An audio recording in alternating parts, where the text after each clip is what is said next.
All right.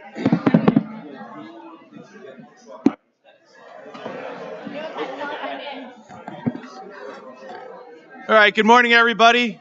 Morning. You find a seat. Morning. Welcome to the July 1st, 2025 Hempstead Town Board meeting. Madam Clerk, please call the roll. Supervisor Clavin. Oh, here.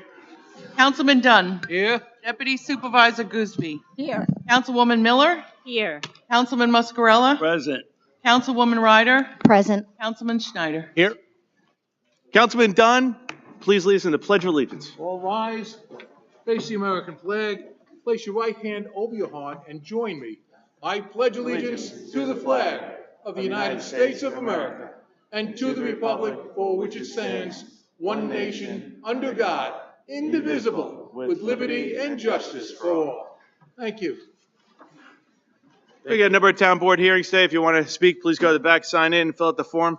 Before I start the meeting, Madam Clerk, there's been a lot of chatter, a lot of speculation, and I do want to make a major announcement to anybody that's been asking, because there was speculation of announcement today. Effective today at the Plaza Cafe, the special is the chicken burrito or beef burrito with a can of soda, and the soup of the day is the chicken noodle. That is today's major announcement for anybody that wanted to know otherwise, and I'm going to now say let us move on with government as we are supposed to. Madam Clerk, please call the first matter. Yes. The first public hearing is a proposed local law regarding regulations and restrictions to limit parking in Baldwin, Hewlett, Lido Beach, and near Limbrook and North Valley Stream. Any member of the board wish to be heard on this? If not, have any slips on item number 1? Anybody sign in or did not sign in wishes to speak? If not, can I please have a motion? I move that the public hearing be closed and the board adopt the item. Second. Supervisor Clavin. Aye. Councilman Dunn. Aye. Deputy Supervisor Gooseby. Aye. Councilwoman Miller. Aye. Councilman Muscarella. Aye. Councilwoman Ryder. Aye. Councilman Schneider. Aye. Madam Clerk, please call the next item. We have a proposed local law regarding parking or standing prohibitions in Baldwin, Elmont, Hewlett, Seaford, and near Valley Stream. Okay, any member of the board wish to be heard? Okay, I do not have any slips on item number 2. Anybody wish to be heard on item number 2 did not sign in? If not, may I please have a motion? I move that the public hearing be closed and the board adopt the item. Second that motion. Supervisor Clavin. Aye. Councilman Dunn. Aye. Deputy Supervisor Gooseby. Aye. Councilwoman Miller. Aye. Councilman Muscarella. Aye. Councilwoman Ryder. Aye. Councilman Schneider. Aye. Madam Clerk, please call the next item. We have a proposed local law regarding arterial stops in Levittown, North Merrick, Uniondale, and Wantagh. Any member of the board wish to be heard? Okay, I don't have any slips on item number 3. Anybody wish to be heard did not sign in? If not, may I please have a motion? I move that the public hearing be closed and the board approve the item. Second. motion. Supervisor Clavin. Aye. Councilman Dunn. Aye. Deputy Supervisor Gooseby. Aye. Councilwoman Miller. Aye. Councilman Muscarella. Aye. Councilwoman Ryder. Aye. Councilman Schneider. Aye. Okay, Madam Clerk, please call the next item. We have a proposed local law regarding traffic regulations in the vicinity of schools in Uniondale. Anybody member of the board wish to be heard? I do not have any slips on this item. Anybody wish to be heard in item number 4 that did not sign in? Sure, if you please come to the back and give your name and address for the record, that'd be awesome. Can you hear me? Oh, Yeah, you're good. Bye-bye, Deputy Supervisor Gooseby and everybody else. I just need a point of clarification to traffic regulars this morning. Number Traffic 4 location? regulations on the vicinity of the schools in Uniondale. What schools are being affected? Yeah, absolutely. Oh, James B. Jacob, Uniondale. Good morning.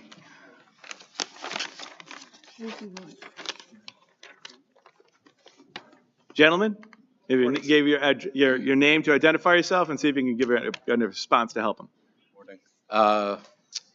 Robert Capriola, Robert Murphy Jr., representing traffic control. This case is on Anchor Way and Larboard Court. We're removing the time parking restriction in front of House 293 from 8 to 4 school days. They don't have enough parking, so they would like the restriction to be removed from in front of their home. Oh, okay, because the reason I asked, because I know we have issues with speeding on certain schools, like middle schools and elementary school. Yeah. That's why I wanted a point of clarification. So basically, you're making a no parking for a particular time when school is in session then, right? Yes, we're taking that away for the homeowner. They requested it, and we told them if they have any, complaints when school starts again, to give us a call back, and, we could reevaluate the situation for them.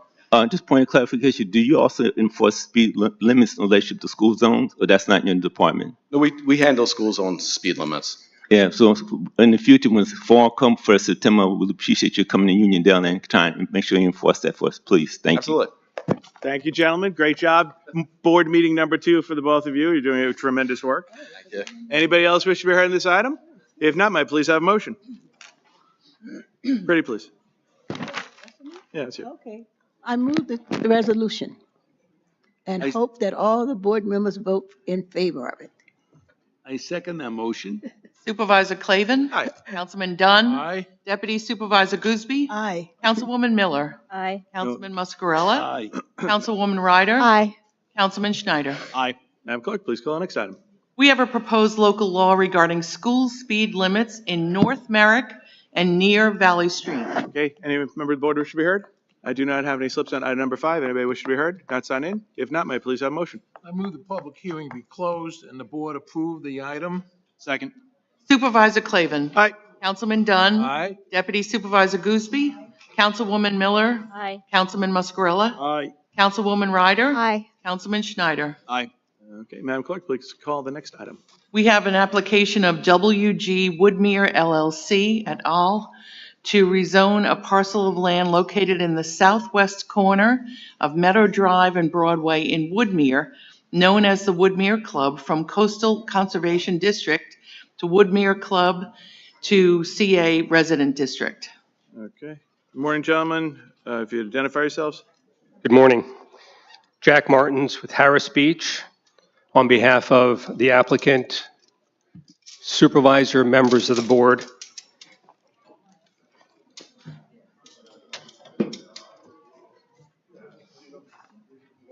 May I? Yeah, go for it. Thank you. With me today, I have, on behalf of WG, I have the principals, Robert Weiss and Ephraim Gersberg, along with consultants from VHB Engineering. We have Kevin Walsh, we have Pat Lenahan, and Dave Wortman. They'll speak regarding the site plan itself, the layout of the plan, traffic, and they'll discuss the environmental and secret considerations with regard to this application. The application is regarding the Woodmere Club, something I think we're all quite familiar with. The Woodmere Club encompasses 55 acres within the town of Hempstead, several acres, cumulatively approximately 60 additional acres between the villages of Woodburg and Lawrence. Our application today is only with respect to the 55 acres contained within the town of Hempstead, and we're requesting a change of zone from the current zone, Coastal Conservation District, Woodmere Club, to CA Residence District. The application would involve the development of the parcel on 34 acres and the preservation of 21 acres on the southerly portion of the 55 acres. Currently, the Coastal Conservation Zone allows for 3 subdivisions: open space recreational, single-family residential, and clubhouse hospitality, allowing for single-family residential development on 2 portions within the villages of Woodsburg and Lawrence, and another portion within the town. What we're asking is for the 55 acres within the town to be subdivided to allow for a 160-unit, age-restricted, condominium owner-occupied residential development. Again, it's 160 units on 34 acres to the north. The 21 acres to the south would be preserved. By changing to a CA residential district, Mr. Supervisor, this would allow for the town to recognize not only the use of the property, it is a multifamily use, It's common in the town's district, and there are localities immediately adjacent and within a quarter of a mile of the property that are multifamily use. We have the Crestwood Apartments across the street. We have Mayfair Apartments within approximately 400 feet. We have 29 Woodmere Boulevard within 1,500 feet, and Fairfield Apartments within 1,500 feet as well, all multifamily housing. The proposal here is for 3 floors over parking, and again, would be consistent with what is a common use in the area.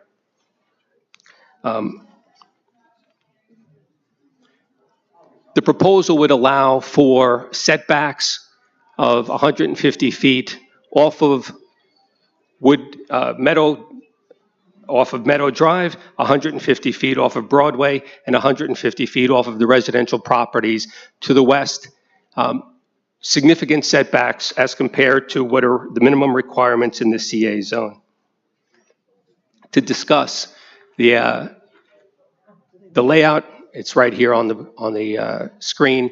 Let me introduce Kevin Walsh from VHB, who will walk through the proposal as it lays out. Again, this is not specific. It has not been developed yet, but for context, the developers are proposing 2 buildings, 3 stories over underground parking.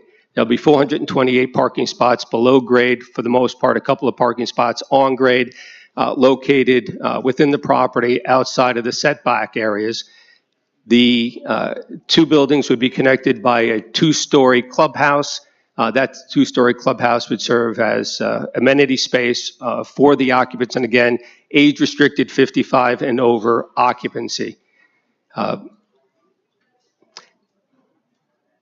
We have, and we understand that there is support for this project from the community, not only from the villages of Woodsburg, but from the village of Lawrence as well, each of whom we understand have passed resolutions of their boards supportive of this change of zone. And we understand also that this is a first step in resolving the overall use of this property, with the end result being that the northerly 34 acres bounded by Broadway in the north and Meadow to the east, those 34 acres would be developed, and that the balance of this property, for the most part, approximately 80 acres or so, would be preserved as open space. And so we're looking forward to this opportunity, and we believe the change of zone conforms not only to the town code and to the local and prevailing conditions in the local community. So with that, let me introduce Kevin Walsh from VHB.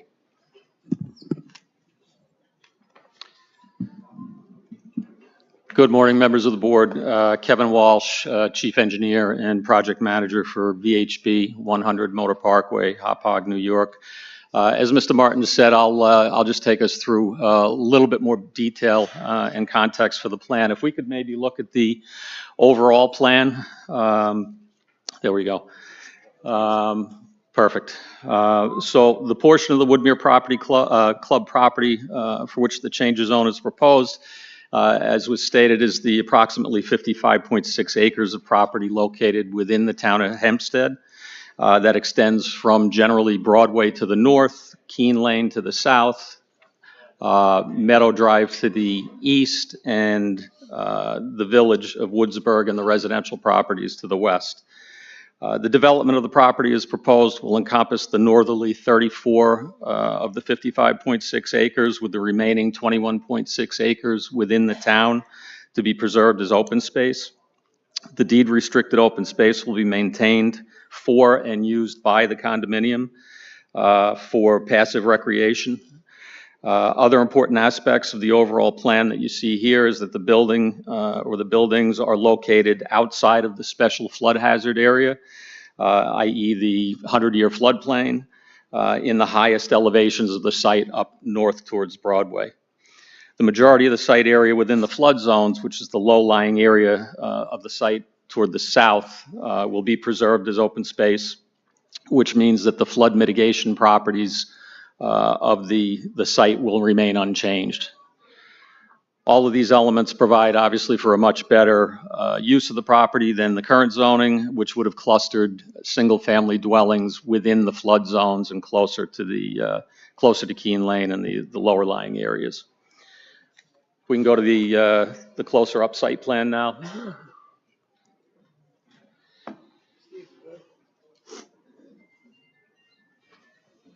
Thank you.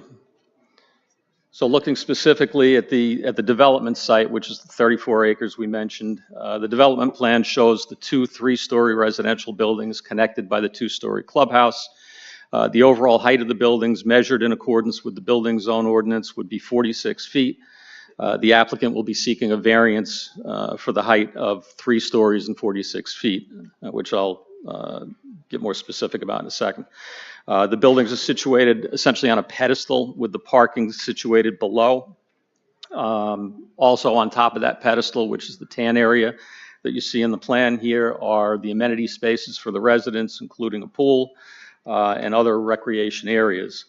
The parking that's below the pedestal will be more or less set into the grade as it rises up towards Broadway. The development site also includes surface parking for visitors, staff, and various services, as well as tennis and pickleball courts for the residents and walkways connecting the various parts of the site. As for overall parking, the project will meet the requirements of the building zone ordinance in providing parking at a rate of 2.67 spaces per dwelling unit for a total of 428 parking spaces. Approximately 271 of those spaces will be located in that lower level parking below the pedestal, and the remaining 157 spaces will be located throughout the site as shown on the plan. Access to the condominium will be provided at 2 locations on Broadway, one opposite Prospect Avenue, one opposite Linden Street, and then one location on Meadow Drive opposite Porter Place, and there will be no access from Keene Lane. I just want to emphasize that. The Meadow Drive access will be limited in use, as previously mentioned, and the request of the various municipal agencies, as a result of their requests, we've also included a 10-foot dedication along Meadow Drive and a 10-foot dedication along Broadway. The other key aspect of the concept plan, as you see it here, is the extensive buffering around the site, which includes a 75-foot landscape buffer along Meadow Drive, a 75-foot landscape buffer along Broadway, and a combination of a proposed 50-foot deed-restricted open space plus a 25-foot landscape buffer along the west side of the property adjacent to the residence. So it equates to approximately the same 75 feet. With respect to the CA residence code and compliance to the code, the proposed use, as stated, is multifamily residences restricted to age 55 and older. The building height is proposed to be 3 stories, 46 feet, as measured by the code, for which the applicant will be requesting a variance from the CA zone requirements of 2 stories and 35 feet. The proposed density of 160 units equates to 4.71 units per acre, well below the code maximum of 20 units per acre. The proposed front yard setback is 150 feet, well above the 25-foot minimum required. The required side and rear yard setbacks will be 150 feet, well above the 20-foot and 25-foot requirement. In any case, regardless of how the building department interprets side and rear yards, the building is not closer than 150 feet to any of the adjacent property lines. The building coverage will be no more than 25%, well below the 35% maximum permitted by code. As previously mentioned, the project will provide parking at a rate of 2.67 spaces per dwelling unit. And as for utilities, the project will be connected to county sewers. Public water will be supplied by Liberty Water, and electric and gas will be provided by PSEG Long Island and National Grid, respectively. While many of the details of the project have yet to be worked out or fully engineered, we have worked through some preliminary calculations that indicate that the site will be balanced to the maximum extent practical in terms of excavation and filling of soil. And there will be sufficient means for us to fully contain the runoff from a 100-year storm on the site with no runoff leaving the development area under those conditions. All of these engineering details obviously will be subject to review by the town and the county once we submit the engineered site plans following a decision on the zoning. If you have no questions for me, I can turn it over to Pat. Oh, sorry. Yeah. I have a question, please. Did you say that the entrance and exit is only from Broadway at this time? Is that what the plan is? It will be limited, the entering traffic will be limited to service vehicles. It will be controlled, it will be limited to service vehicles, staff, that kind of thing. It will not be a general entrance for the residents. And then obviously the exiting traffic will be required to turn north on Meadow and go directly to Broadway. So the entrance and exits to the development are where? On Broadway, On two locations on Broadway opposite Prospect and Linden. And those are the only two, is that correct? They're, right, the two entrances on Broadway, the controlled access on Meadow, there are no other access points, nothing on Keene. Okay, thank you. I have a question as well. Did you say how many units, how many bedrooms? Is there a specification for a number of one bedrooms? How many? I don't believe that's been worked out yet. We're still in the engineering stage of the project and the architectural stage of the building. Okay. Thank you. Do you need the exit, the experts? That was the continuation of the expert was still speaking, responding to those answers. Other people will identify themselves when they come up. I got you. You were looking this way. I got you. Thank Mr. you. Martins? Thank you. To follow up on Mr. Walsh, I just want to reiterate before I introduce Mr. Lenahan that primary access to the site will be from Broadway. There are two locations.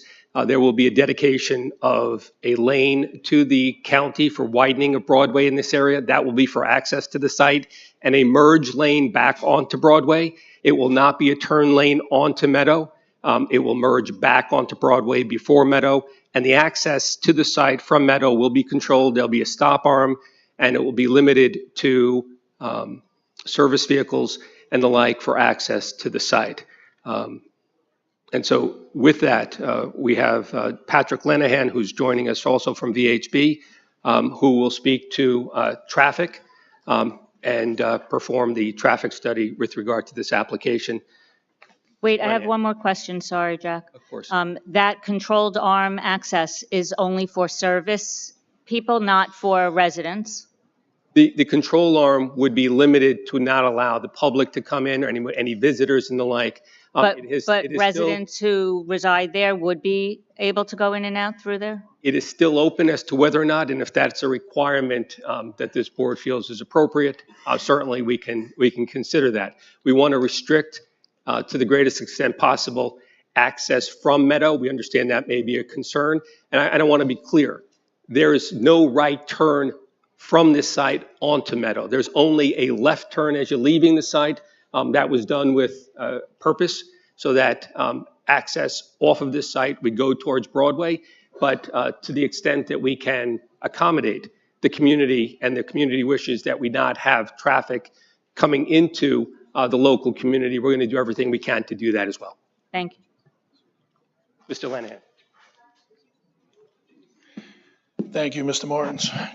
Good morning, Supervisor Clavin, members of the town board, council, and staff. My name is Patrick Lenahan. I'm the Director of Transportation at VHB's Long Island office, 100 Motor Parkway, Hauppauge. VHB has performed a detailed comprehensive traffic impact study to evaluate the potential impacts of the use of the property as proposed as 160 units of age-restricted condominium. The study was performed in accordance with standard traffic engineering practices and procedures and included with the submitted project documents. The traffic study evaluated things that are typical in these studies, which I'm sure this board has heard before. In fact, they've heard me say it before. Existing conditions, traffic safety, site access and circulation, future volumes and capacity. In terms of peak periods we looked at the AM commuter peak, the PM commuter peak, the Saturday midday peak, and because of the prevalence of religious observance in the area on Saturday, also the Sunday midday peak. That's a step we went to here that is normally not done. In terms of intersections, we looked at Broadway at Grove, Broadway at Prospect, Broadway at Linden, Broadway at Meadow, and then Meadow Drive at Porter. In terms of site access, there's been some discussion already. If we look at the plan, there are 3 points of access, 2 of them being on Broadway. Those will be full access with left turns and right turns into the site. One is opposite Prospect, one is opposite Linden. Now, on Meadow, we have what I would refer to as a partial access. The intent of that access is to allow exiting left turns so that folks can get to the traffic signal at the north end of Meadow to access Broadway. Entering vehicles would be restricted, as was discussed previously, but I do want to add that this access will also serve as an emergency vehicle access, which I think is an important aspect of the plan. Regarding the nature of the traffic, just quickly, I want to note that multifamily housing generates traffic at a lower rate than single-family housing per unit, and senior housing generates traffic at a level lower still. In terms of traffic, we're talking about, even at the peak of the peak, 1 vehicle in and 1 vehicle out of the site maybe every 2 minutes on average. So it's a modest traffic generator, particularly for the size of the parcel. Capacity analysis was performed for those peak periods and revealed that the site's operation will not have significant impacts on traffic conditions on Broadway or Meadow. They will essentially operate very close to how they operate now. There is no mitigation, physical mitigation proposed along Broadway, such as, turn lanes to Meadow. I have heard of some talk about that. There is no such proposal. Broadway at Meadow will continue to exist exactly the way it is now, and it will operate very close to exactly the way it does now. Mr. Walsh touched on parking. Circulation on the site, aisle widths, parking stalls are all adequate to meet the needs of the proposal. So, in closing, based on our detailed study, it is my professional opinion that the approval and operation of the site development as proposed will not result in any significant traffic impacts within the study area or the vicinity of the site. And I thank you for the opportunity, and I will take any questions unless we want to wait post. Okay, thank you very much. I know one of the board members has a question for you already. Yes, I have a question. At any time, I know you mentioned the morning rush hour, the evening rush hour, were any of the studies done during school dismissal times, which seems to be a very, very busy area down there? What we look at, and this is the same as, there's a lot of history on this site, obviously, and studies that were scoped. We looked at the AM peak commuter period, which typically captures school arrival periods at the beginning. That starts at 7 o'clock. And then we looked at the PM peak commuter period, which typically occurs between 4 and 6 o'clock. Sometimes the school departures have occurred prior to that, but when we look at the counts, for instance, on Broadway, there is more traffic during the commuter peak. But many of the schools in the area get out at around 2:30. I don't know if you've driven down there between 2:30 and 4 when you're starting a study, but that's quite a heavily trafficked time. Was that studied at all? That time period was not studied, but I should note that the proposed development won't generate its peak traffic during that period either. Right. This is there are schools everywhere, so we get this question all the time. And, generally, unless we're, across the street from a school driveway, the condition you really want to look at is the PM peak. I have a question, please. The 2 exits and entrances on Broadway, what traffic control device will be there upon the completion of the development? I don't know, are there traffic lights at those intersections currently? There are not. There is a traffic light on Grove, which is one intersection west of our driveway. Prospect is a stop sign on the side street, and our driveway will approach from the opposite side and also be stop control. Likewise, the driveway to the east side of our property will be opposite Linden, which has a stop sign, and we will have a stop sign exiting our property as you approach Broadway. Now, we also have the Meadow egress, which will allow residents to leave the site to Meadow and approach Broadway at the traffic signal. And you feel that's sufficient? That's your Yes. opinion? Okay, thank you. Thank you. Any other questions? Okay, thank you. Stand by. We're going to have a number of residents speaking. Mr. Martins? Thank you. Next up, we have Dave Wortman from VHB, who will speak to the secret considerations.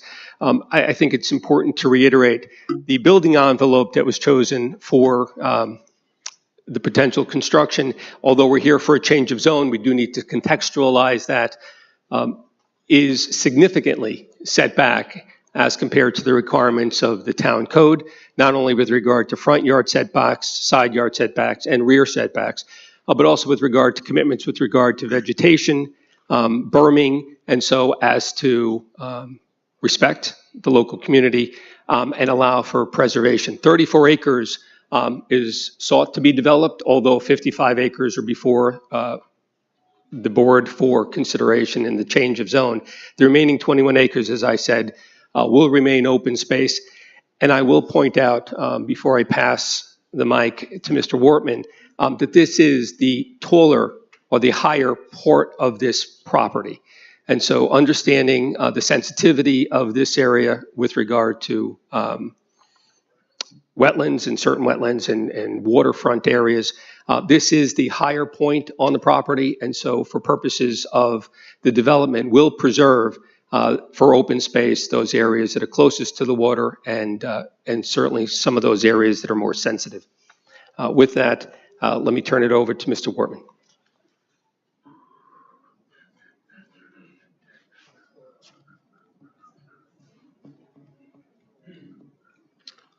Okay, thank you. Good morning, Mr. Supervisor, members of the board. My name is David Wortman. I am the Director of Environmental Services for VHB with offices in Hop Hog. VHB was retained by the applicant to prepare a Part 1 full environmental assessment form as well as an expanded environmental assessment report. That report is intended to supplement the Part 1 EAF and specifically to examine relevant key environmental impact topics. Specifically, the report includes discussion and analysis of impacts to soils and topography, subsurface conditions, stormwater and floodplains, ecological resources, land use and zoning, cultural resources, and traffic impacts. You already heard from my colleague, Mr. Lenahan, on the latter portion. You've also heard a lot from Mr. Walsh and Mr. Martins regarding the site layout and some of the key considerations there, so I'll try not to be duplicative of those. I also won't attempt to summarize all of the analyses presented in that expanded environmental document. It's been submitted, it's before the board, it's been reviewed by consultants to the board. But I do want to just call out a couple of key points and some of the key conclusions briefly. The concept plan that was put forward as part of this change of zone request would develop a land use at a portion of the subject property in a manner that's compatible with the established pattern of development in the area. Mr. Martins mentioned some of the other multifamily development throughout. That includes some that is directly opposite our site on the other side of Meadow Drive and on the same side of Broadway. The expanded environmental assessment includes a detailed summary, photographs, and discussion identifying several of those uses and comparing their character to that of what's considered here. The layout of the site is designed to provide substantial buffers and setbacks, 150-foot front yard setbacks on either side, 150-foot side yard setback to the west, 75-foot landscape setbacks, plus other buffers. And these substantial buffers and setbacks would serve to minimize any land use or zoning related impacts that may result. and minimize those to the maximum extent practicable. I'd also like to note that the portion of the site selected for development was chosen because it avoids sensitive environmental resources, such as wetlands and flood zones, and you've heard some of that already. But as a result, this proposed concept reflects the least impactful development footprint within the overall Woodmere Club property. Additionally, this configuration creates a substantial area of open space. Over 21 acres of open space would be created within the proposed CA zone. Those open space areas do contain some of those more sensitive resource areas, flood zones, wetlands, etc. Overall, the results of the expanded environmental assessment confirm that there would not be any significant adverse environmental impacts as a result of the proposed action, and I'd be happy to answer any other questions you may have. I have a question, please. Please. So this development is going to be at the highest point? Is the That's right. development? The site generally slopes from south to north to be higher near the Broadway road frontage. That's right. Is that area specifically in a flood zone? The area where the proposed development would occur, the northernmost portion that's visible on the screen here, where you have your buildings, parking, and these amenities, are on the highest portion of the site, and the building especially is outside of the flood zone. The overall development will be designed to conform to all of the town's flood zone development requirements. Thank you. You're welcome. Any other questions? Councilwoman? Thank you.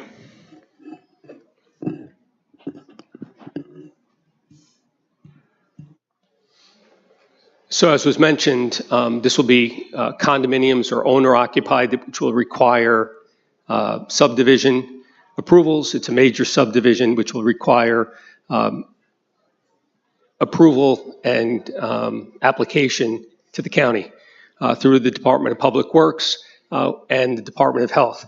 So they will oversee sampling and soil sampling and the like, and we understand that there are regulations that specifically cover those items.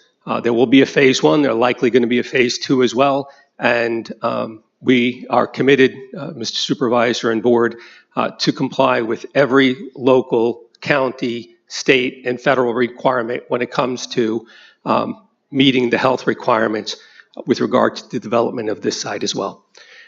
This application, I would urge the board to consider is consistent with the board's CA residence zone.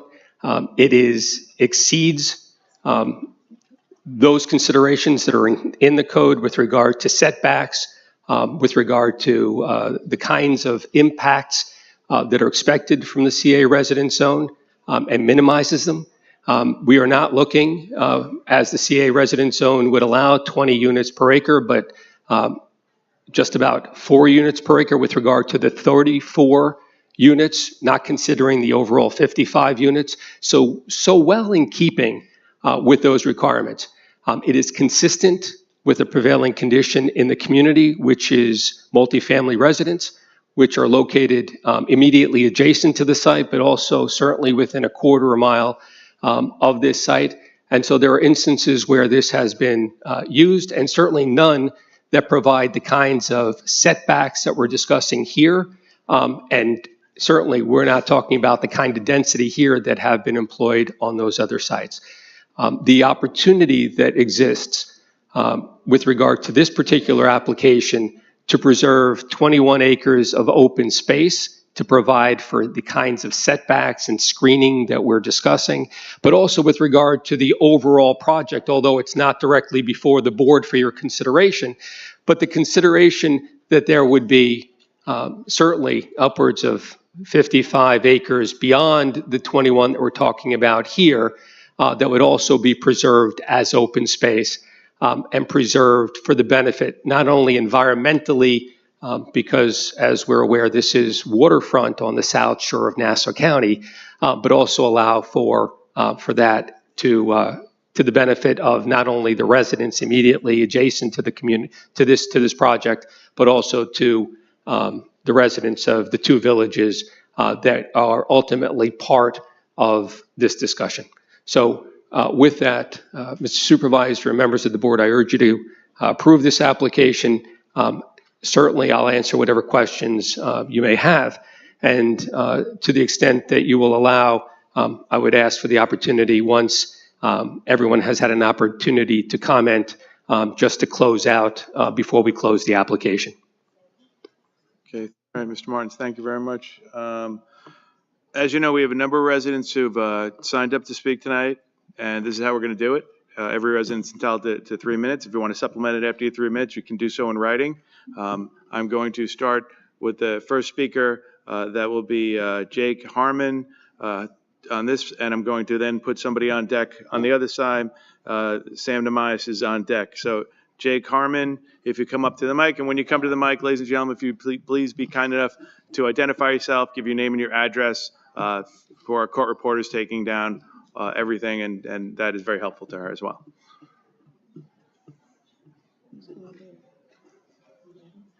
He's on deck. Morning, Mr. Harmon. You can give name and address and start it off. Name is Jake Harmon, the mayor of Woodsburg. My address is 135 Willow Road in Woodsburg. Members of the town board, thank you for considering this application for changing the zoning to allow for an age-restricted development on the property formerly known as the Woodmere Country Club. The Woodmere Country Club and its golf course was a beloved part of our community. While we would have preferred for the country club to remain in operation indefinitely, we understand that the property was sold, the club has since closed, and that development is inevitable. It's been nearly a decade since the property changed hands, during which time several development proposals have been presented. Many of those proposals were not acceptable to our residents as they were inconsistent with the character of our community and its surroundings. In fact, the matter has been subject to long-standing unresolved litigation. We believe that this proposed age-restricted development, if executed thoughtfully, appears to be the most appropriate option for our community. It preserves a significant amount of landscaped open space, which aligns with the quiet and charming nature of our neighborhoods. Moreover, the over 55 concept meets a growing community need while attempting to minimize environmental impacts. Together with the property owners, we have held several meetings with residents of Woodsburg, Lawrence, and neighboring areas to review and discuss the proposal. We were encouraged to receive substantial support for the concept from those communities. Although the proposed development falls within the town of Hempstead portion of the property, its impact will be felt by the surrounding communities.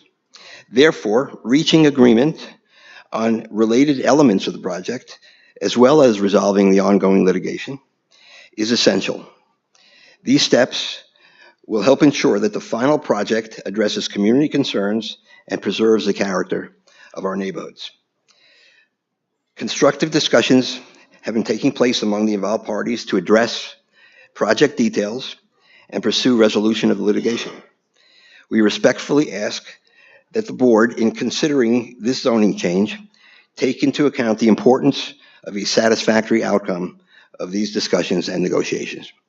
Thank you for your time and consideration. Thank you, Mayor. Next, I'm going to have Sam Namias speak, and on deck, if I could have Stephen Gottesman. Mr. Namias, please. Good morning, Supervisor Clavin, members of the board and councils. Thank you for the opportunity to speak today about the future of the Woodmere Club property, a matter that has sparked passionate debate, legal challenges, and deep community concern for nearly a decade. Since taking office as mayor, my priority has been to bring our village back to the fundamentals of good governance, including resolving long-standing litigation.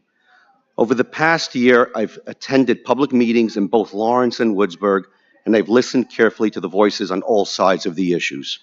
Today, I'm here to share that feedback. The overwhelming majority of input I've received supports the proposed development of the 160 age-restricted condominiums for adults aged 55 and older. Many see this as the least disruptive path forward. The proposal preserves existing cul-de-sacs and street layouts, protecting the character and flow of the surrounding neighborhoods in Lawrence, Woodsburg, and Hempstead.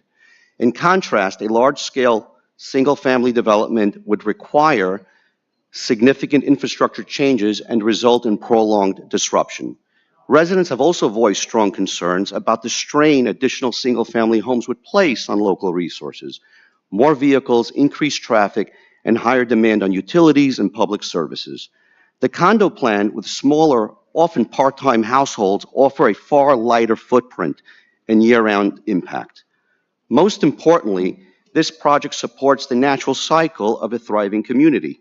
It allows older residents to downsize and remain near their family and friends while freeing up single-family homes for younger families eager to establish roots here. The balance is essential to sustaining the vibrancy and future of our villages.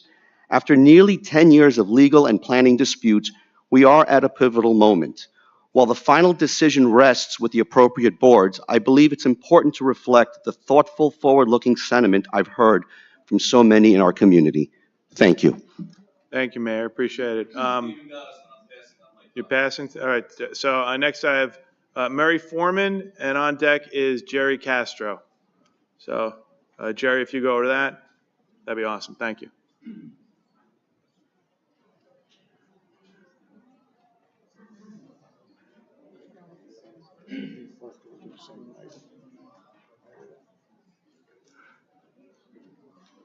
Hey, Murray. If you name and address, please. Thank you. Good morning. Murray Foreman, 291 Ocean Avenue, Lawrence, New York.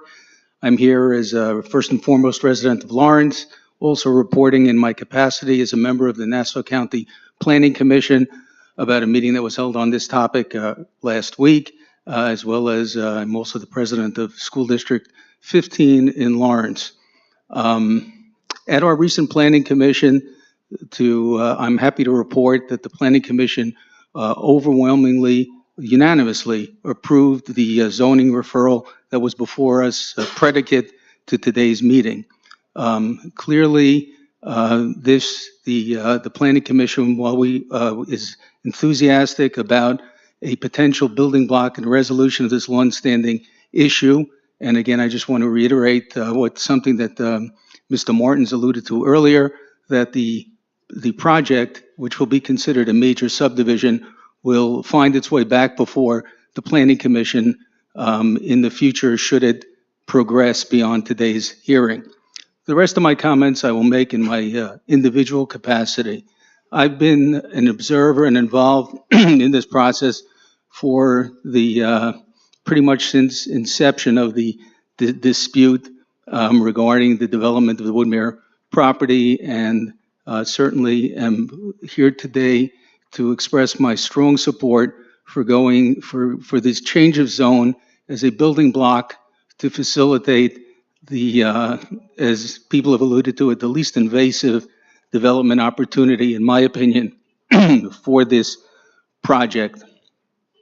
Obviously, the devil is in the details, and we will certainly count on the town and the villages to ensure, as well as the county, to ensure that all environmental boxes are checked, traffic concerns are addressed, and that indeed, other than the proposed apartments, that the entirety of the remainder of the site remains empty, open, not open, and secure, so that it can serve as its function, which is as I've often referred to, the lung and the sponge of the 5 towns. Thank you very much, and I urge the board to approve today's application. Thank you. Thank you, Mr. Furman. I have Jerry Castro, and on deck on this side, we have Camilla Russell. If you can give me a name and address for the record, thank you very much. Good morning, Town Supervisor, Council people. My name is Jerry Castro, Village Administrator for the Village of Lawrence, 196 Central Avenue, Lawrence, New York, 11559. I'll be very brief. I just want to advise the board that when the first proposal came before the board, I was the deputy administrator. So I had the opportunity to review a lot of the plans, the details of what was being proposed, and I can honestly say that over the years, a lot has changed. I think a lot of parties put in a lot of time and effort getting to this point, and I believe what's before the board today will have a favorable outcome while mitigating a lot of the concerns that are shared by all the adjoining communities. Thank you. Thank you very much. Mr. Russell, and on deck, I'm going to have, Islet Potash. Good morning, sir. If you give your name and address for the record. Good morning, everyone. My name's Russ Como.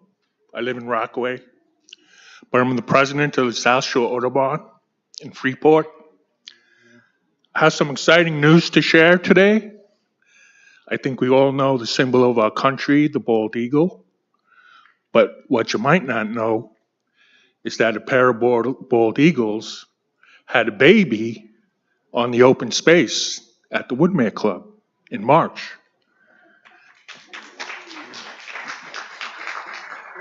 And it goes to show that if we set aside nature for the wildlife, they will come back and they will appreciate it and they will be able to use that space. At the same time, it will prevent floods from damaging the area. So it's a win-win.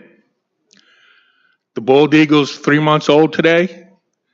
It is adult size, but it has a couple of years before it can have babies of its own until it matures. But the pair of eagles that had the baby, they'll come back next year to the Woodmere Club and try to have more babies there. And they'll keep coming back as long as they're successful. So let's keep this land for them, and let's keep this land open for other wildlife that wants to come back there, because they're running out of spaces to go like this. So everything I hear today sounds great. It's truly a project that balances development on the flood-proof section, on the highland, on the upland, with conservation on the sponge, as people are talking about it. And in that same area, again, the wildlife are going to love it there. I know there's a lot of details to work out, and I hope I'll be able to work with the group and some of those details that are more important to conservation, and maybe restoring some of the area with native plants and things like that. It's not expensive to do that. Just like the eagles, once you give nature a chance, it kind of takes care of itself. So I hope things continue along these lines, and it looks like a good project. We talked about 21 acres of open space that is in the Hempstead town, but I believe what I've heard overall is there's 115 acres of open space that will be set aside. So I'm all for that. So thank you, everybody. Okay, thank you very much. The next I have is Islet Potash. Okay. Ephraim Rudman. Mr. Rudman, if you go to that podium right there. And she's on deck. There we go. Great. I'm going to have you switch over, so I gave you the wrong direction there. There you go. That's on me. Foreman, he messed up, but now that one's on me, all right? Ma'am, if you give your name and address. Hi, my name is Ayelet Potash, and I live at 2 Sherwood Lane in Cedarhurst, New York. My property directly backs the golf course. I have 5 young children under the age of 7, and I strongly support this plan, and I hope that you guys consider it and vote yes on this proposal. I also just wanted to read a statement from Rena Safra, who resides at 23 Iris Street in Cedarhurst, also backing the golf course. She says, "Hi, I'm sorry I am unable to attend this meeting in person. I'd like to take this opportunity to thank all our hardworking Town of Hempstead officials who have listened to the community's concerns and worked diligently and hand in hand with the villages of Lawrence and Woodsburg to bring this well thought out plan to fruition. While it is impossible to please everyone, I feel that the delicate balance between development and land preservation has been achieved. While there are still details that will need to be ironed out, I trust that our elected officials will continue to heed the concerns of its constituents. Thank you once again for moving this forward. Thank you very Thank you. much. We appreciate you coming out today. Next, I'm going to have Ephraim, and on deck, I have Frank Argento. If Frank, you go to that mic over there. Good morning. If you give your name and address. Morning. Ephraim Rudman. I'm a resident at 576 Atlantic Avenue in Lawrence, which is immediately adjacent to the area formerly known as the Woodmere Club. I have been actively involved in discussions with my neighbors as well, who are also immediately adjacent to the property, some of whom are here. I appreciate the opportunity to be heard. What I note is this has obviously been a very long and difficult path getting to this point.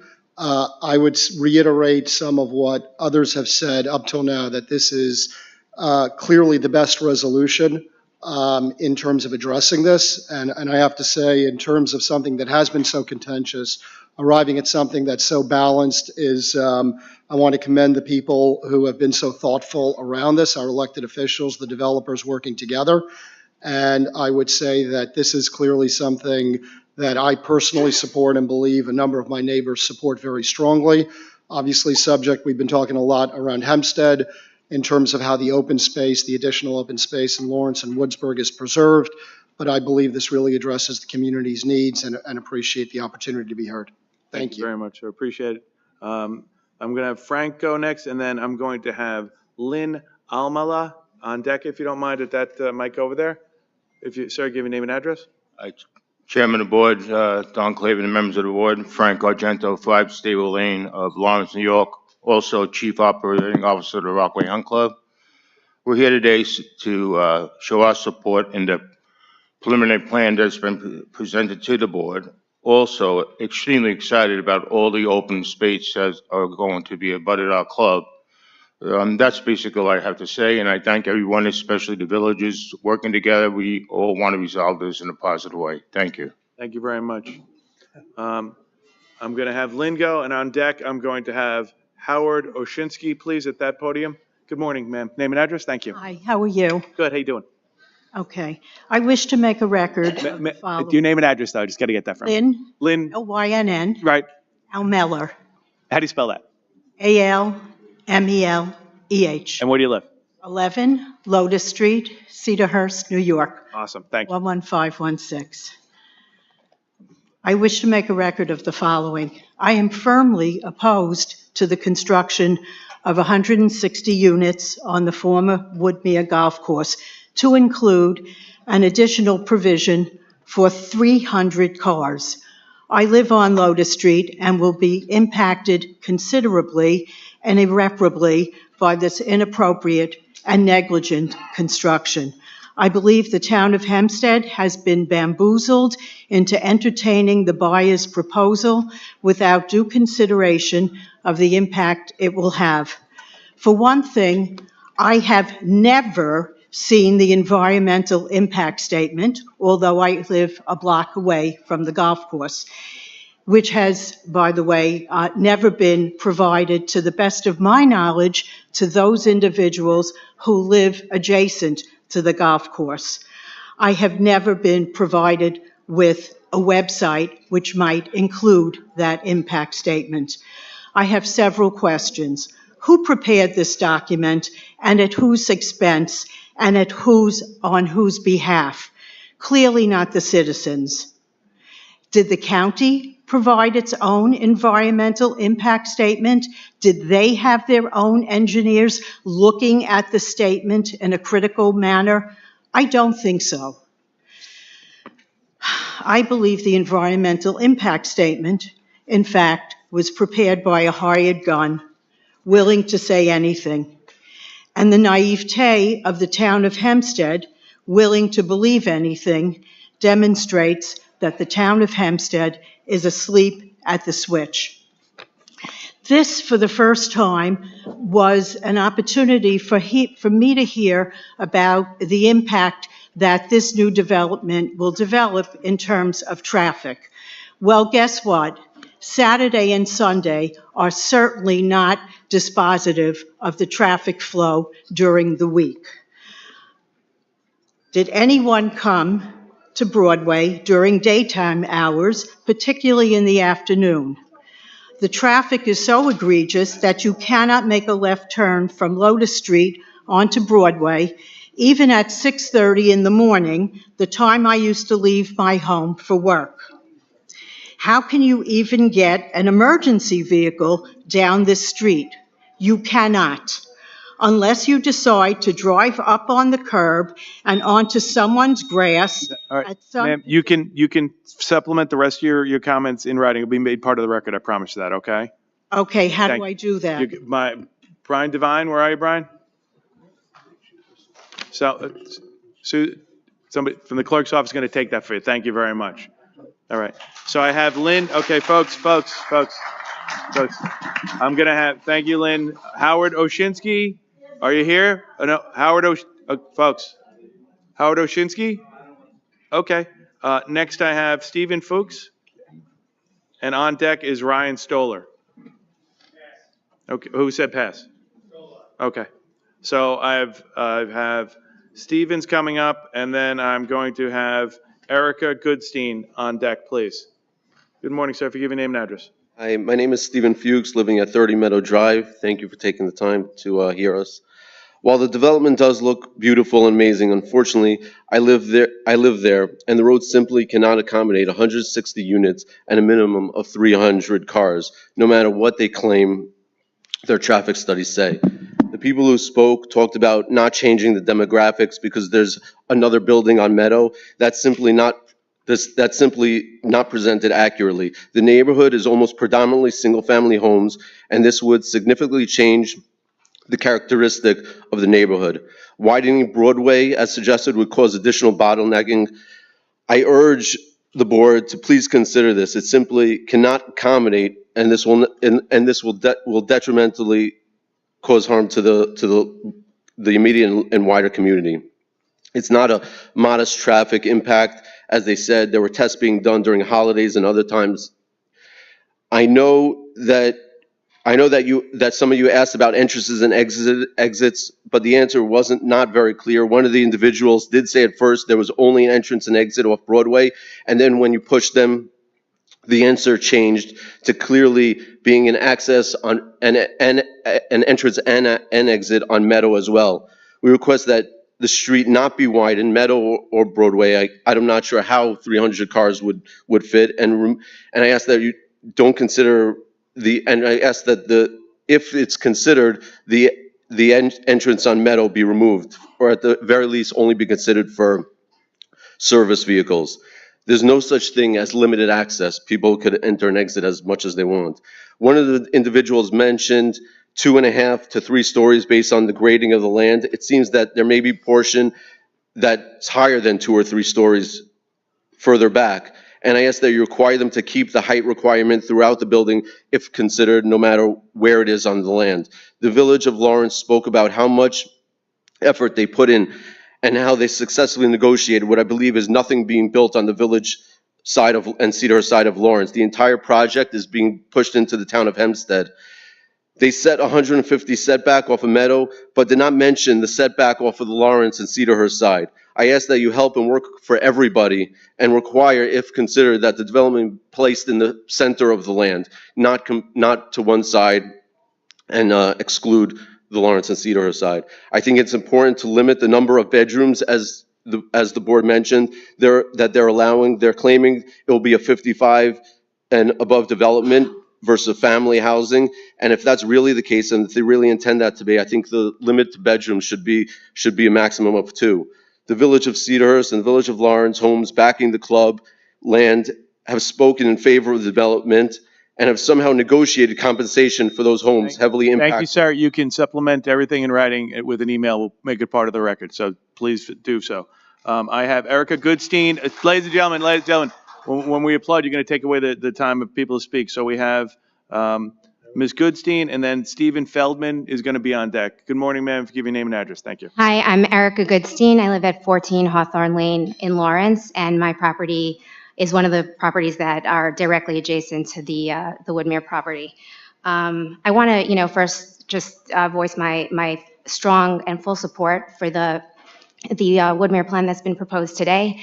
I also want to say that I think that, I've been involved in this and hearing the different sides and, have had the opportunity to speak and be involved and, speak with elected officials and the developers. And I think that after, almost 10 years, we've reached a compromise that's good for almost everyone. I think that it would be extremely unrealistic and to turn back time and wish that this had never happened. I also think that stating that those on this board have been bamboozled or somehow, insinuating that they've been paid off is insulting to the hard work of the professionals and the dedicated elected officials. Unfounded accusations are unhelpful to this dialogue. I think the gentleman who just spoke raised some, really valid concerns. I'm not the one to speak to them.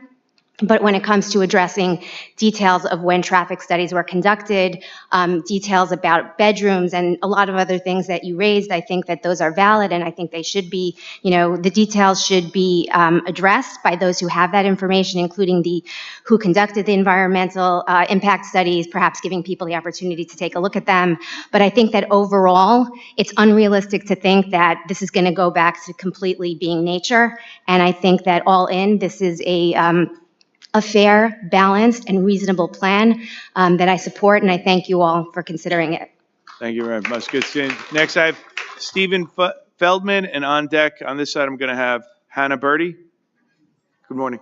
Morning, Stephen Feldman, 50 Wyckoff Place, Woodmere. I apologize not looking at the board, but I'm just going to be reading some notes that I took from my phone.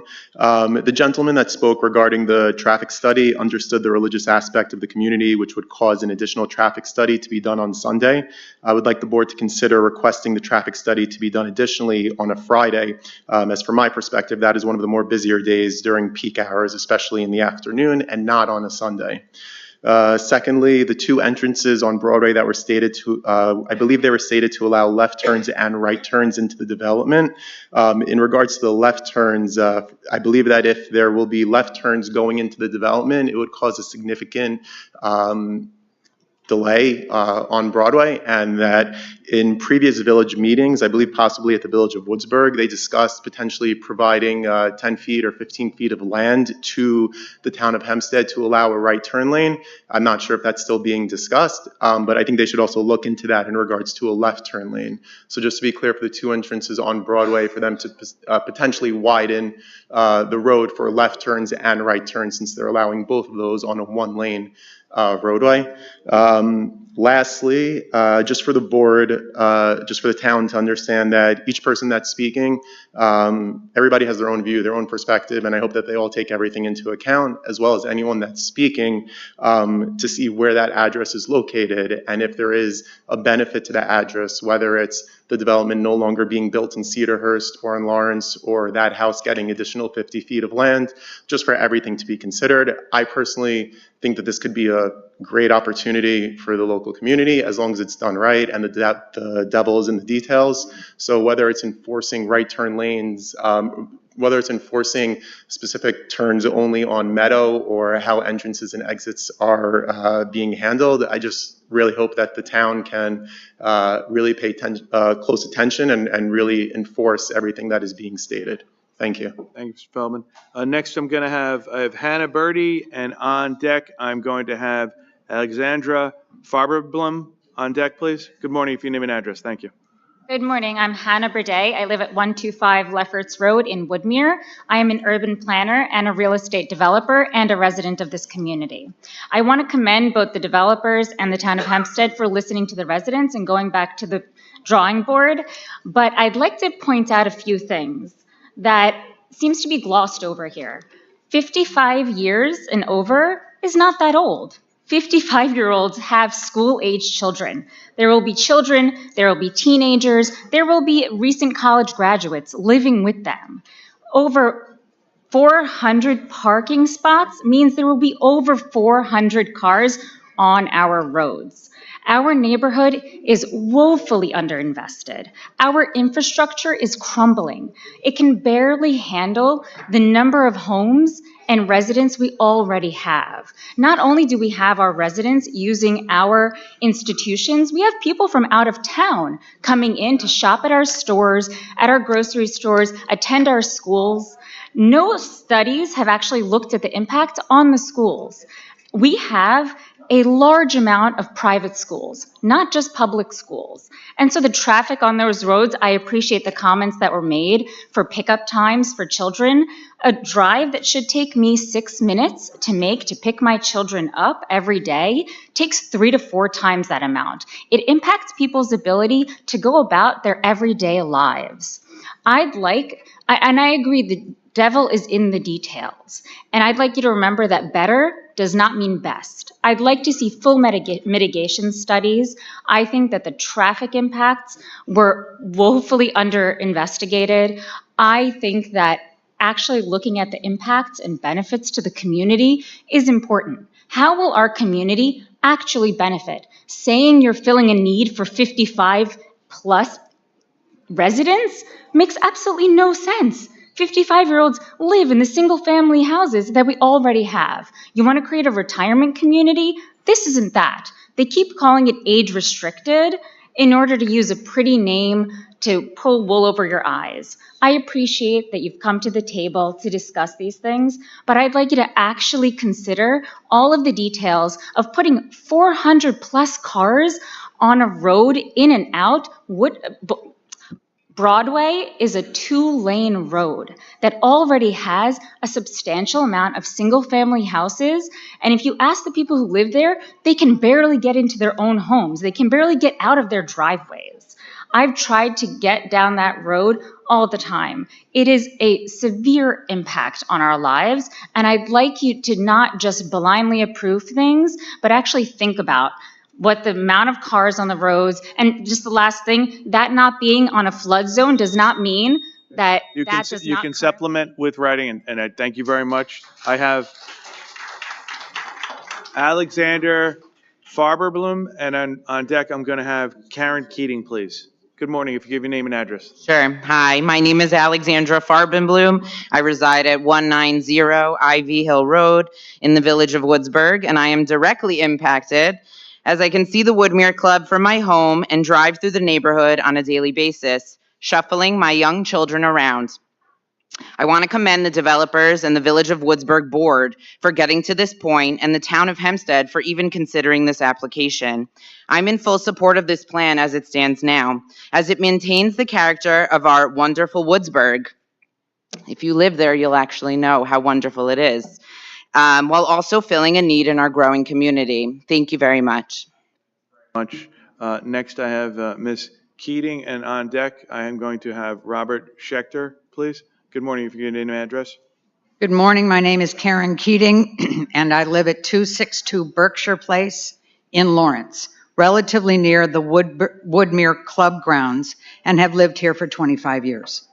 I am an interested neighbor seeking to ensure that the potential acreage, which will be preserved as open, non-developable, deed-restricted land, unquote, will in fact be so. The risk of flooding from Brosware Bay is real, constant, and has become more acute every year. As such, a buffer of permanently wild land is critical to protect both the proposed new housing and the streets and existing homes which surround the Woodmere Club today. My questions are two. What is the language in the deed of the quote-unquote protected land? If permanent, the land is required to place a conservation easement on the land to be protected.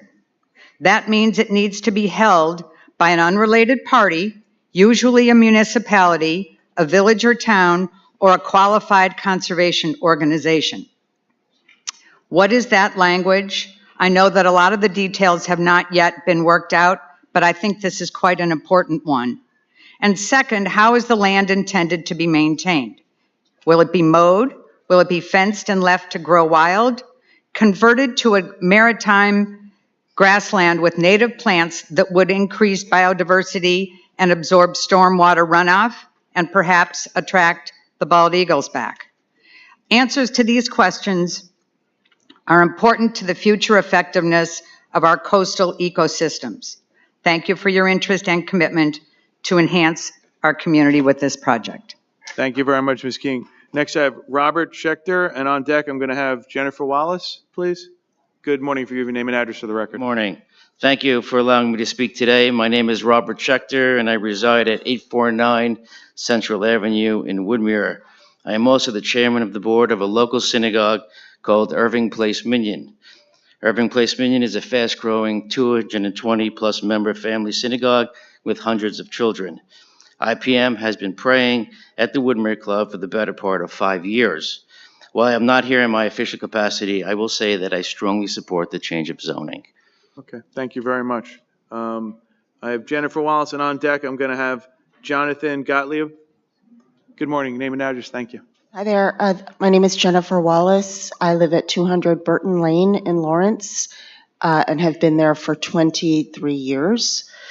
I am an interested resident as our property is somewhat near the former Woodmere Club.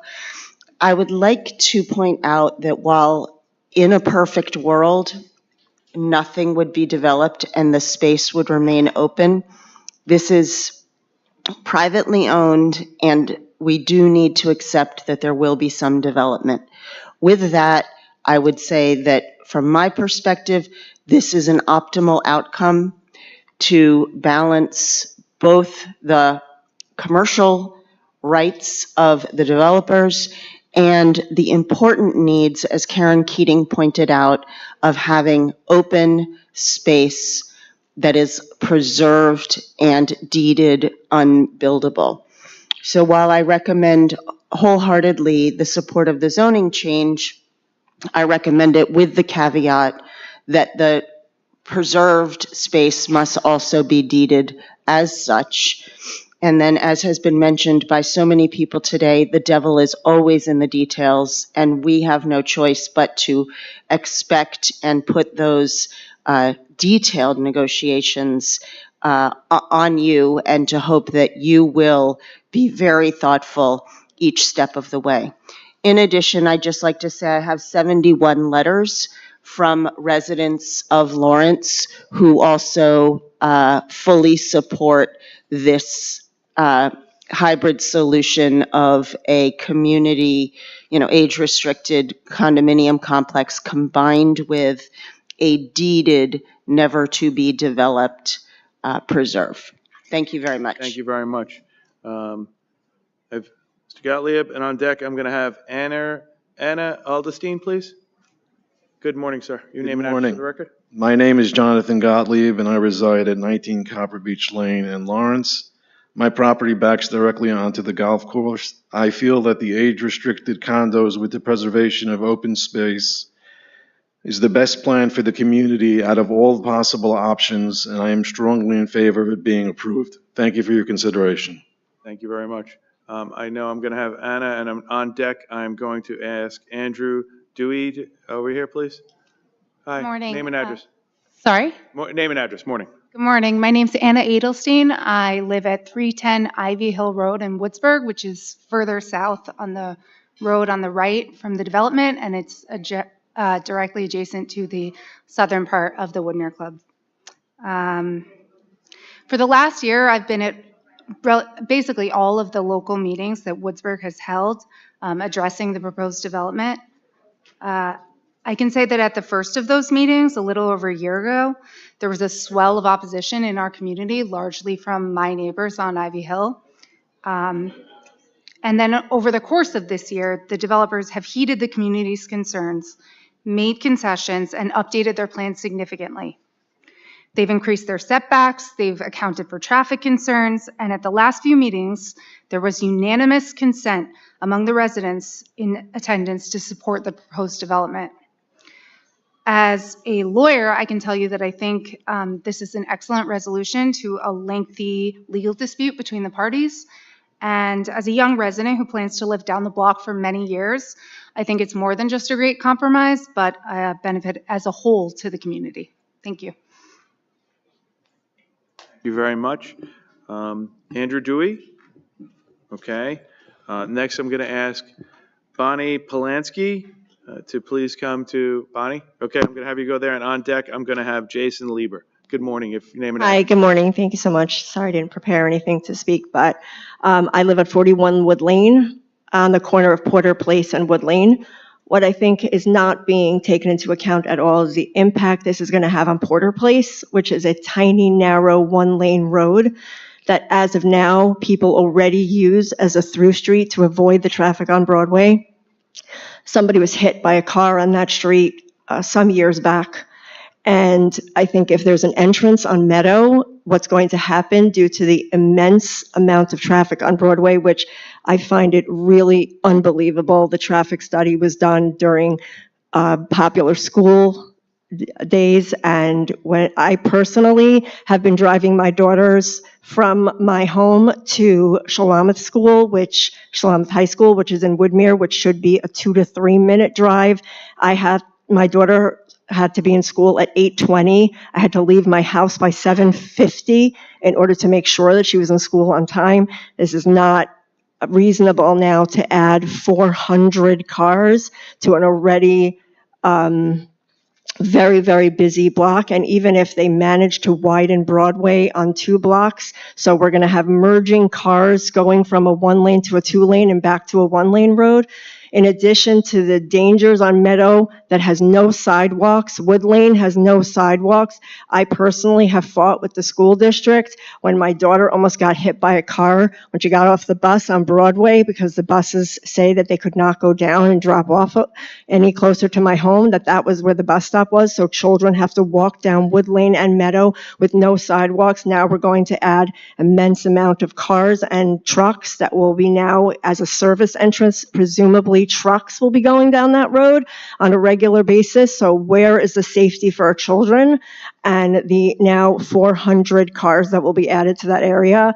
I understand that there has to be a compromise, but I think the safety of the community and the safety of the children who are walking on those streets, as the buses will not come down and children have to walk up to Broadway, where the buses now stop on Broadway. Children have to cross Broadway just to get on the bus. So the buses now are stopping on Broadway. You already have heavy traffic due to the bus stops being on Broadway itself, now adding a tremendous amount of traffic. And Porter Place is a cut-through street where people try to avoid that traffic on Broadway is now going to make it unbearable, where there are no sidewalks. And as of now, it's already something that I have to be concerned when I back out of my driveway on Porter Place, that sometimes it's hard to back out with cars going the wrong way down that one-way street.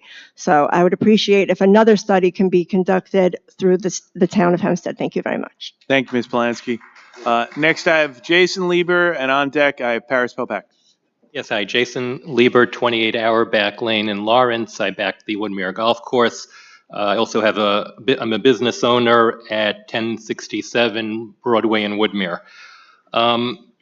Many people think that the job of town officials is to forecast, is to figure out what things are going to look like in the future. But in reality, the job of town officials are to backcast, are to try to figure out what type of community, what do you want the community to look at in 20 or 30 years, and try to figure out and make all the right moves that make it possible. And I just really, there are certainly valid concerns. I think everybody understands the traffic situation in the 5 towns. But currently, if the town would vote no on this proposal, you're going back to where there will be 59 mega homes on the entire 100+ acre property. Everybody who came up with a concern about the entrance and the exit and all these different traffic situations haven't addressed the alternative, which is 59 homes. There are homes in Lawrence that have been under construction for 17 years. The amount of infrastructure that would need to be built for just 59 homes would take, and the amount of time it would take to sell these homes would be 20 years. We'd have 20 years of construction, of trucks, of issues. Each of these homes would have at least 5-6 cars per property. There would be school buses. A 55-year-old community will have minimal children there. This is the target audience, the target customer for this development is not a young family. It's somebody whose kids are grown up and moved out, who could downsize into a smaller home. And there's a lot of ways to address it. But I would just say this, I really just think that the current situation right now would take away the green, take away all the green space, would cause our American Eagles to go homeless, would cause tremendous gridlock and tremendous stress on our community. And anybody who wants to say that there's an issue with this with this proposal, if you're going to vote this proposal down, we're back to 59 homes, which would be a vote that you want this community in 10 or 20 years to look like one of those New York City areas where there is no green, there's terrible traffic, and you can't move anywhere. So I urge that you vote in favor of this proposal. Okay, thank you, Mr. Next, I'm going to have Paris Popak. Before I have Paris speak, I don't have any other slips of people who would like to speak. If there's someone who would like to speak that did not sign up, I'm going to ask you to go to that podium in the back to speak after Paris, if there is one. Ms. Popak, good morning. Yeah, hi. Is this working? Oh, yes. There you go. Okay. I don't know if it's afternoon, but I have good morning written down. I'll say both. Still with morning, Good Paris. afternoon. Okay. Thank you, Supervisor Clavin and the Town of Hempstead Board for hearing us. And thank you to all the concerned citizens and voters who are here today. I am Paris Popak, a community advocate who has lived in Lawrence for 30 years. For 7 years, I've been actively fighting against the overdevelopment of the Woodmere Club property, working to prevent it from becoming the sixth town. I did this as Lawrence Association president and later as Village of Lawrence trustee and then deputy mayor. I am grateful to the Village of Lawrence, the Village of Woodsburg, and the Town of Hempstead for creating the Coastal Conservation District in 2020. I am also grateful to Mario Joseph and Rena Safra of the Five Town CA, and I am certainly grateful to all the concerned residents who have supported the cause and have shown up to voice their opinions today and along the way. It's been a really long road. Truthfully, I really wish the property would have remained a golf course and open land. I wish it would have been an eminent domain property. I also wish the developers would have sold the property to our community. But realizing that some development has a serious possibility, the 55 and over project seems to be the better option with the big bonus of open land preserve. Hannah is correct. 55 and over, people still do have children that still will bring school buses into that area. But points to consider for your decision. There must never be construction on the preserved open space, ever. What kind of agreements will be in place to prevent this and from the land being sold? Okay, so it was said 115 acres, I think it's 83. I'm hearing different numbers. I'm not really sure how much is open space. But my other question would be, are the developers planning to sell any of this land to the Rockaway Hunt Club? And if they do, there must be provisions in place to prevent that land from being developed. Environmentally, will you be working with Nelson Pope Engineering for checks and balances on the issue of traffic studies, etc.? We need to save the green space in our community and never let anything be built there. Who is going to manage the open green space? For the longest time, the developers had a deal or an agreement with North Shore Land Alliance. I'm not sure where that is now, but we definitely need a third party, a proper third party to steward the open spaces. We can't have the co-op board managing the land. I don't think that makes any sense at all. I think 160 condos is still a bit too much. And the reason for that is the car factor. I think it's just way too many cars to bring into the area. I mean, I do support the concept overall. Okay. Okay. Ms. Popak, as always, you know you can always supplement with anything in email and writing. I appreciate it. All right. I do not have any other slips of anybody else who wants to speak at this hearing. Is there anybody that wishes to speak who did not sign in? Please, you're going to come on to the back to the mic there and give your name and address. Lucille, and good morning. Hi, good morning. My name is Carol Braunstein. I live at 67 Prospect Avenue, which is on the corner of Broadway and Prospect. I've lived there for over 30 years. So let me just read this. So turning onto Broadway has always been very challenging for me and my neighbors. It's a very wide street, and five-towners love to go down that street. It goes from West Broadway to Broadway. I just wanted to say that as this project moves forward, if you could respectfully consider putting a traffic light there. I think it would be really, it's a safety issue, and it would be great for the community, and that's all I wanted to say. Thank you. Thank you very much. We appreciate it. Anybody else wish to be heard that didn't sign in? Did you want to speak? Did you speak already? Hi, did you speak already or no? No, I did not. Okay, give your name and address. Morning. Deborah Levinson, 20 Meadow Drive in Woodsburg. My husband and I have been at that location on Meadow Drive since 1978. So we're pretty much experts on the demography of the area. In that time, the population of our area has probably tripled or quadrupled. Those apartment buildings that were built 75 to 100 years ago, when there were probably still horse and carriages in the area. We don't have the road space. Our access to driving is on Broadway, all of us. Broadway is a 2-lane little road. It's 2 miles between Meadow Drive and Piermont in Hewlett. That used to take 2 to 5 minutes. Now it takes half an hour. We have no other access. Adding all that homes is almost sacrilege to our community, to our comfort. It's sacrificing the time, the lifetime of thousands of people daily for the benefit of 2 land developers. Thank you very much. Okay, thank you very much. Anybody else? Going once, going twice? Yes, Mr. Clavin.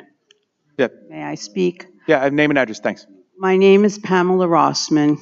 My address is 14 Woodmere Boulevard South. I've been a resident of 14 Woodmere Boulevard South since 1967. I'm very old. I want to thank the town board for their work on this project, for the presentations, and for the insightful comments made by the residents. However, I do believe that there is need for further investigation and further research. There are too many factors, and as has been said before, the devil is in the details. Notwithstanding the environmental considerations, the intense flooding that spans from Keene Lane, the perimeter of the course, all the way to the Woodmere dock, the traffic, and now, as I understand it, at the intersection of, I believe, Grove and Broadway, where the Bethel Synagogue is situated, there is now a religious school. So there will be additional school buses going down Broadway. When I am trying to turn from Woodmere Boulevard onto Broadway, I have approximately 30 seconds before the traffic light changes, whereas the Broadway traffic is over 3 minutes. The traffic is unbearable. Woodmere has become the stepchild of this project. Of course, the residents of Lawrence and Woodsburg are pleased to support the project, but not 1 ounce or 1 acre of development is going to be in the villages. It's going to be Woodmere. Our community is already overloaded with health-related facilities. We have the Esplanade. We have the Woodmere Premier. We have numerous registries and ambulances that are going back and forth down Central Avenue and Broadway day and night because our hospitals are more than several miles away. And the closest one, as I understand it, is in another borough, the city of New York. So we're asking, please, to reconsider all aspects before voting. Once you make the decision to rezone that property, the die has been cast. And we hope the residents of Woodmere Boulevard South and the other members of the community that you will do your due diligence and work with the community to make sure that we have the proper alternatives. Thank you very much. Okay. That's it. Mr. Martins? Thank you, Supervisor Clavin. I also wanted to thank all of the members of the community who came out and expressed their opinions. I just wanted to reiterate a comment, and I want to thank Mr. Lieber for hitting the point. The alternative to the change of zone is not nothing.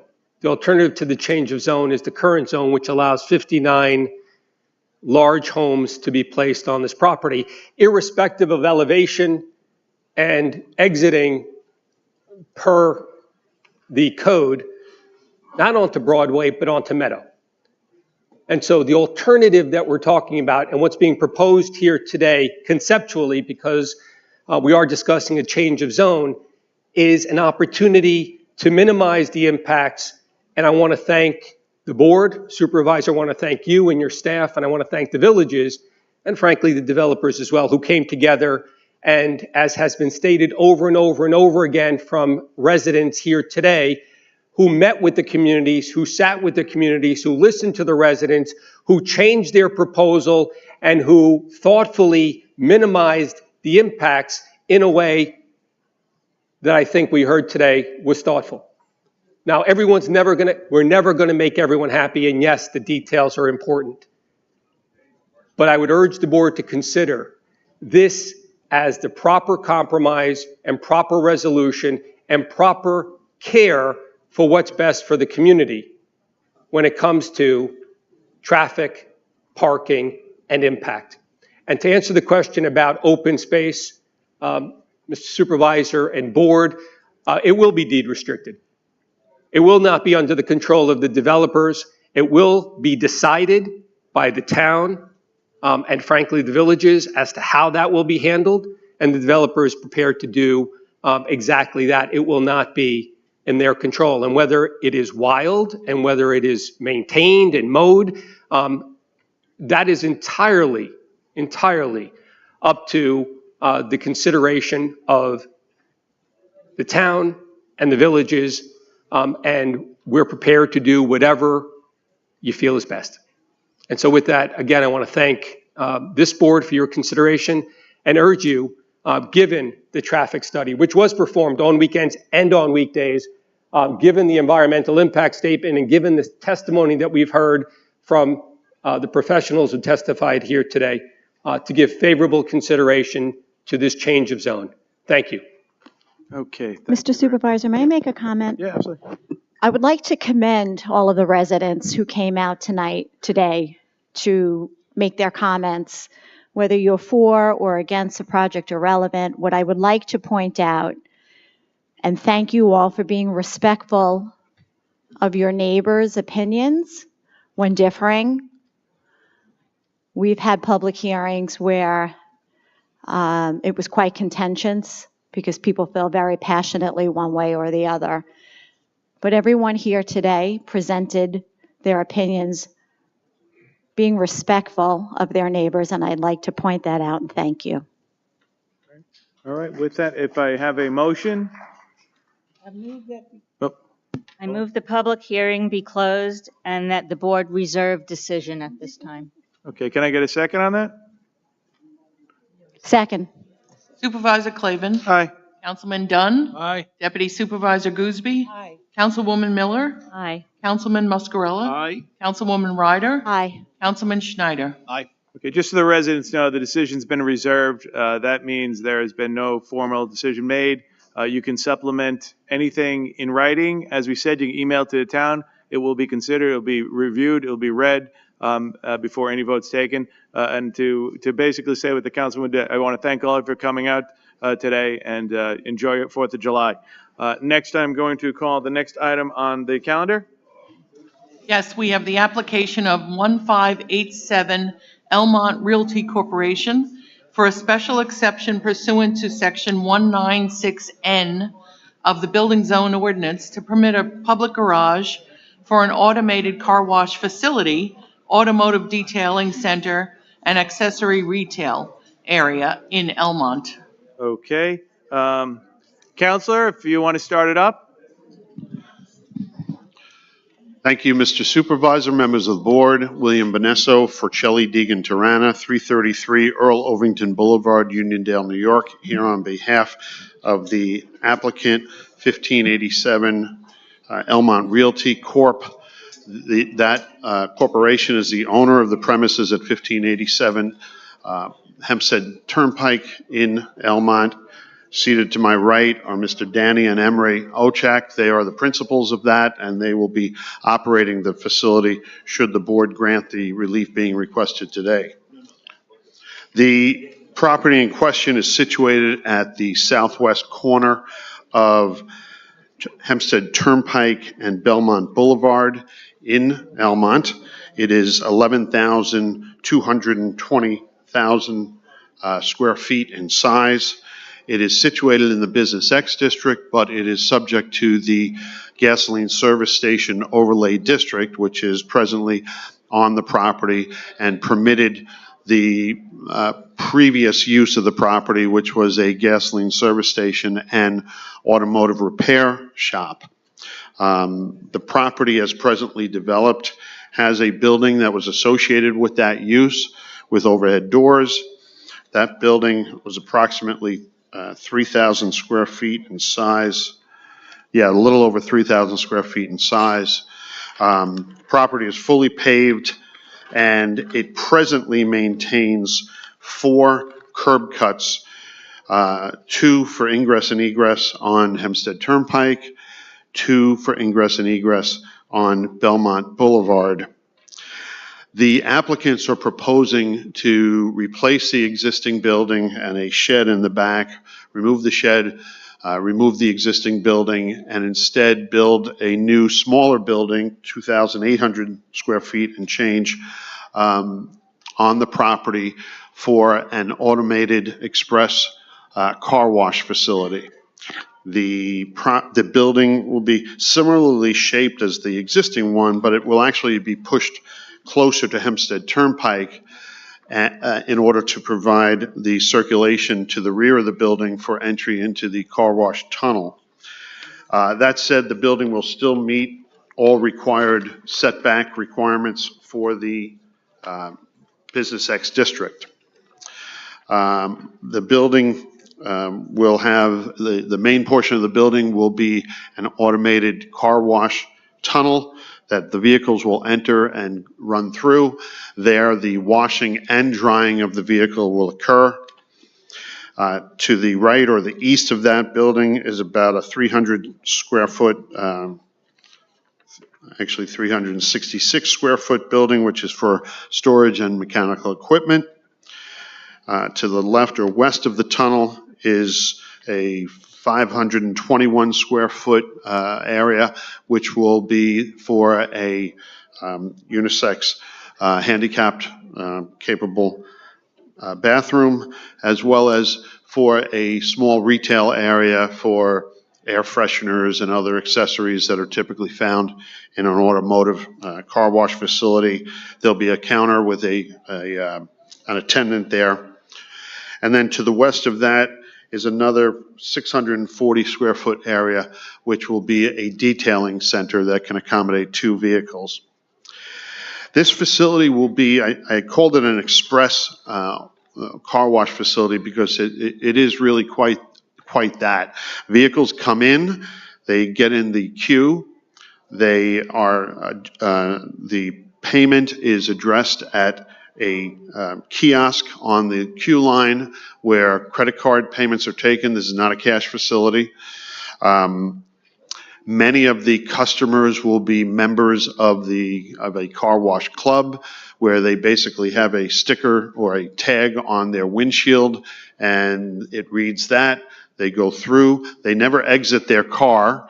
They enter the car wash. They're guided into the car wash by somebody who's basically power washing their vehicle. They enter the car wash. The tracks take over, take the car through. At the end of the tunnel, there's a pretty significant drying system, blowers that blow most of the water off of the car, and then they pull out and they will exit onto Hempstead Turnpike. The entrance to the property will be from the westerly curb cut on Hempstead Turnpike. It will be entrance only. The exit will be the easterly curb cut on Hempstead Turnpike. It will be exit only. This will handle only eastbound traffic because frankly, no vehicle heading westbound on Hempstead Turnpike can cross over the 3 lanes of traffic, 2 regular lanes and a turning lane on the eastbound side of Hempstead Turnpike. So this will only be accommodating eastbound traffic, pass-by traffic really, that will utilize the facility. They can stack 8 vehicles in their stacking lane without interfering with Hempstead Turnpike. They also will have an escape lane. In addition to the queuing lane, they will have an escape lane which will remain open so that vehicles, if they're in the line and they need to get out for any reason, they can get out and pull out of the facility, exit onto Belmont Boulevard, where will be a curb cut onto Belmont that is existing at the southerly end of the property. Right now, that curb cut is about 60 feet wide. It's an old curb cut with a drop curb.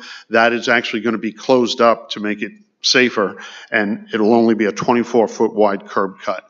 An additional curb cut that exists presently right at the intersection on Belmont, entering and exiting the property, that too will be closed in order to safeguard the property. No ingress or egress will be occurring from that curb cut any longer. Presently, it is used for both, or in the past, it has been used for both.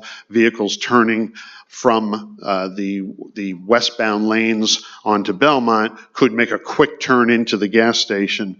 Not the safest move. Closing that curb cut does away with that. As noted, it's an automated system. The customers don't get out of their cars. It moves very quickly. I belong to one of these car wash clubs. What? Believe it or not, Mr. Vanessa, Supervisor. you strike me as you'd wash your car yourself kind of guy. I can't. Well, you know, you're throwing me off here. I'm a very busy man, Mr. Supervisor. My wife has me very busy on the weekends. But I am a member, and I can tell you from experience that the time in the line is typically 5 minutes or less in terms of getting on the property and getting off the property. And that's why I like it, because frankly, I don't want to spend a half hour at the car wash, get out of the car, wait for it to go through, have the guys drying it, have the guys vacuuming it. There are no vacuums on this site. This is purely an express car wash, and it's for a certain clientele. The hours would be from 6 a.m. to 7 p.m., open every day. There would typically be 4 employees, 5 at busy times, and there will always be an attendant available to watch the queue and make sure that if there is any kind of backup occurring that could threaten a blockage at Hempstead Turnpike, cars will be waved on and told to continue on. And frankly, as I've experienced, if you get to a car wash and it's very full and there's too many people in line, most people are going to just drive by. So it kind of polices itself, but just in case, there will always be an attendant available to take care of that and address that. As indicated, I told you the business hours. As I noted, this was the owners have owned this property for about 10 years. It was an automotive repair shop, and frankly, that automotive repair shop became a problem for at least several of the neighbors on Belmont. And in talks with some of the neighbors that they had discussions with, they indicated that they could do away with that and they could create this car wash facility in lieu of that. And at least for some of the neighbors, I believe there's some here who want to speak today, but for the ones that, several of them that they spoke to, they were in support of the application. So that's our direct presentation. Nassau County Planning Commission has recommended local determination. They looked at this. They actually recommended the closing of those curb cuts, which we did. They recommended some other things, which we did. And as a result, they have recommended a local determination, which indicates no objection on their part to the application going forward. So unless the board has any questions of me, I'll close the initial presentation and just ask for an opportunity to respond to any public comment. I have a question, please, may I? Yeah, I have a question too. So on the road that's opposite Hempstead Turnpike, it says down here on the bottom, that's 100 feet in length, the property line. It's indicated here that there's an existing 8-foot PVC fence and then a chain link fence to be removed. Will there be a uniform fence along that side of the property installed? We can certainly put run a complete 8-foot PVC fence along that property line. We're not adverse to that. If that's something that the board would like to see, we could do that.